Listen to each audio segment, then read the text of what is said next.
Welcome to our Time Saver Moneymaker screencast series. Does this catalog look anything like something you've created? How about this sale flyer? These are database publishing projects created using Xcatalog for QuarkXPress and InCatalog for InDesign. My catalog is connected to a snapshot of a database, and the flyer is connected to a FileMaker Pro database.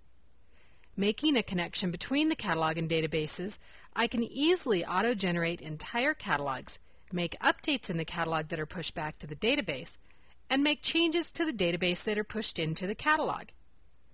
You can connect to all sorts of data: a snapshot file, a FileMaker Pro database, a FileMaker Runtime database, or an online database using ODBC.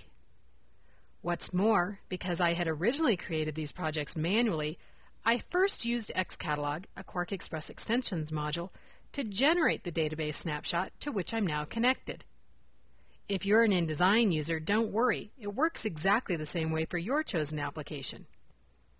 You connect catalogs to databases through the use of a data descriptor file. This is a simple text file, like this one here. It's easy to understand. I've listed the fields that I have in my database, separated by tabs. The file is saved in a folder that I've specially named. I included DD in the name so that I can easily remember where everything goes. The data descriptor file has DD in the file name as well. So there are really three components: the catalog project, the database, and the data descriptor file that bridges the gap between the catalog and the database. So let's go back to the beginning. Here's my Strappy Art catalog. These text and picture boxes all belong to one product. I've grouped them, and with that action they are now considered a module. You may have as many modules on a page as will fit. Working in the catalog, Xcatalog and InCatalog use a unique product ID, or SKU, to know what goes where. You first designate this SKU as the key link. When you have text and picture boxes grouped to a key link, Xcatalog and InCatalog put the content of the database's record into the places you designate within the group. We'll start here. This is my part number. Since it is unique for each product, it is the perfect bit of content for the key link. I select the text and, using the data linker palette, choose SKU. Notice that the list of options here is exactly as those of my data descriptor file. That's the purpose of the file. Once I've identified this as the SKU, these brackets provide visual feedback that this text has been linked to a field in my database or snapshot file. Here is the price. I use the data linker palette to link it to the price of my database or snapshot file. Notice that my key field automatically filled in the key information, and that's because this box is grouped to the box that contains my SKU. That's why Key from Link is already selected in this drop-down menu. This is my product name. I'll repeat the process. This bit of text lists the colors available for this product, and now it's connected to the field of that data. This box contains my product description, and I'll identify it as such. You may have any text you want. It doesn't have to be exactly what I have here. You may have more, or you may have less. Xcatalog and InCatalog are driven through this menu and this palette within QuarkXPress or InDesign.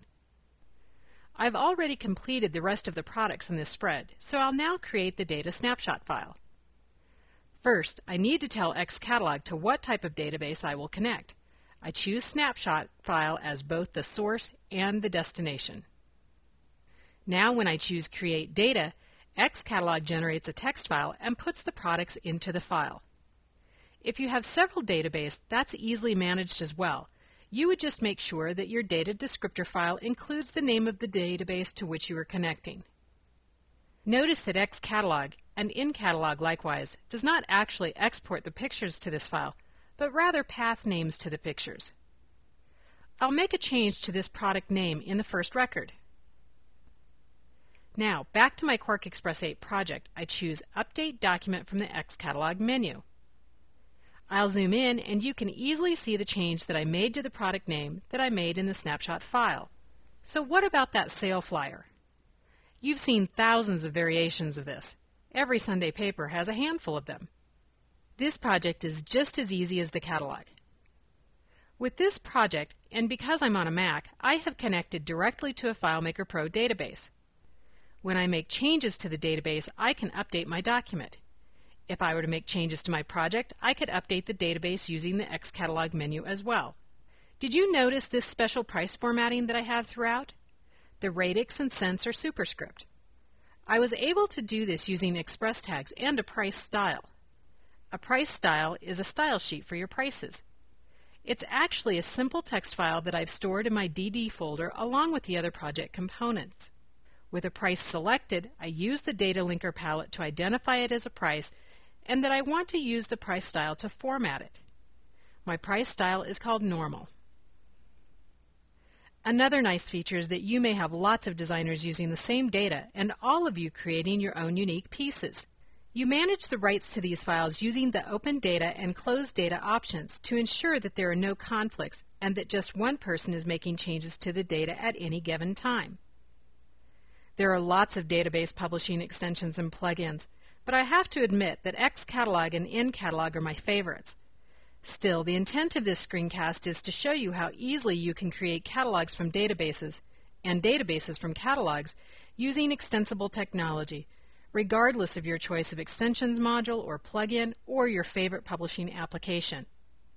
If you create documents that are more in line with price lists or phone books, you might want to take a moment to check out our screencast on Xdata and InData by the same manufacturer. If you need help with Xcatalog or InCatalog, both the Power Exchange and Exchange UK provide complimentary technical support to their customers. Email them at support@thepowerexchange.com or support@exchangeuk.com.